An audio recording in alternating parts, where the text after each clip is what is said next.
नमस्कार। आप सभी का मुद्दे की बात पर हार्दिक स्वागत है।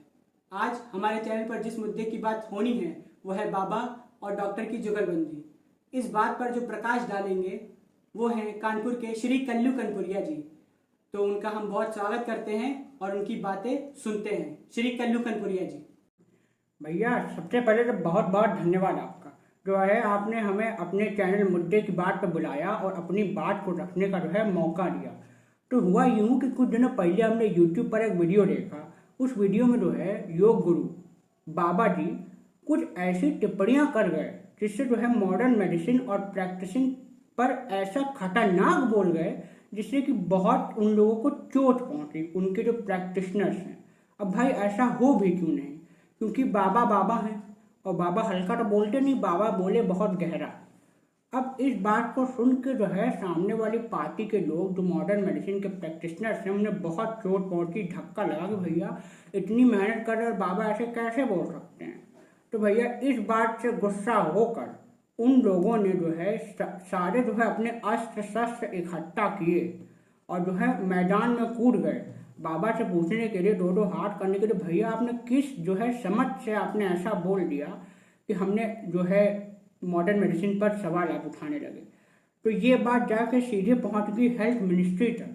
अब हेल्थ मिनिस्ट्री का क्या है, हेल्थ मिनिस्ट्री ने जब दबाव डाला कि बाबा जी आप ऐसा नहीं बोल सकते, जो है वो लोग इतनी मेहनत कर रहे हैं, अपने परिवार से अलग हैं, जनता के साथ जाकर हैं, मैं मदद कर रहा, आप उनको ऐसा बोल रहे तो उनको मतलब जो है दिल में धक्का लगेगा, चोट पहुंचेगी, आप अपनी बात को वापस लीजिए।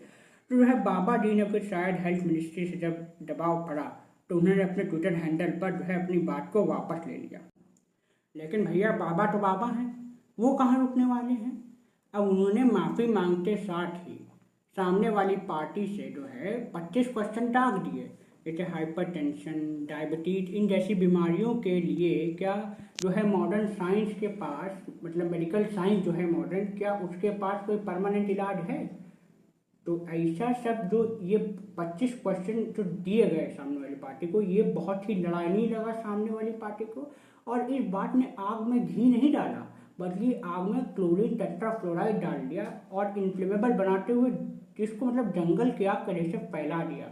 मतलब जो बात वहीं रुक सकती थी वो और आगे बढ़ गई। अब भैया इस बात से सामने वाली पार्टी और जो है प्रचंड रूप में आ गई, धधकती ज्वाला उनके दिलों में जलने लगी और उन्होंने जो है फिर कहा कि हम युद्ध करेंगे। अब एक देश के सुप्रसिद्ध न्यूज़ चैनल पर जंग छिड़ी और डिबेट का ऐलान हुआ। लेकिन जैसा हर डिबेट में होता है, टीआरपी बढ़ती है लेकिन लोग खाक छानते रह जाते हैं कि भैया हो क्या रहा है डिबेट में, और जो दोनों पार्टियां होती हैं उनकी आंखों में एक दूसरे के लिए खून होता है। बस यही हुआ और कोई निष्कर्ष नहीं निकला इस बात का। अब जो है ये डिबेट देखकर हमें जो समझ में आया वो ये था कि बाबा जी जो है महामारी जो चल रही है इस समय, उसके बारे में जो रिसर्च किया है उन्होंने और जो आविष्कार किया है महामारी के लिए, उसका प्रचार करते हुए नजर आए और ये कहते हुए नजर आए कि भैया इसको भी महत्व दीजिए। लेकिन जो है सामने वाली पार्टी के जो डॉक्टर हैं वो इसका विरोध करते हुए नजर आए और कहते लगे कि ये भैया फर्जी चीज़ है, ये महामारी में काम नहीं आएगी। वो इसका कड़ा विरोध करते हुए नजर आए। लेकिन भैया हमें ये नहीं समझ में आ रहा है कि आपको ये तो समझना चाहिए ना विरोध करते हुए कि आप इतनी बड़ी संस्था हैं, आप जब किसी चीज़ को टैकल करते हैं तो उसको दिल से नहीं दिमाग से देखना चाहिए।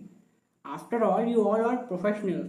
भैया आप जिस तरीके से विरोध कर रहे हो इतने बड़े लेवल पर, वो विरोध जो है विरोध नहीं सिर्फ कंट्रोवर्सी में भी कन्वर्ट हो जा रहा है। और जब कोई चीज़ कंट्रोवर्सी में कन्वर्ट होती है तो वो फैलने में समय नहीं लगता है। मेरे ख्याल से जो बात है ये है कि पहले तो जो बाबा का आविष्कार है मात्र 30-35 करोड़ लोग को पता होगा देश में, लेकिन अब जो है ये जो डिबेट हुई है इसकी वजह से जो है कंट्रोवर्सी जो है पूरे देश भर में फैल गई है और हर किसी को पता चल चुका है बाबा के आविष्कार के बारे में।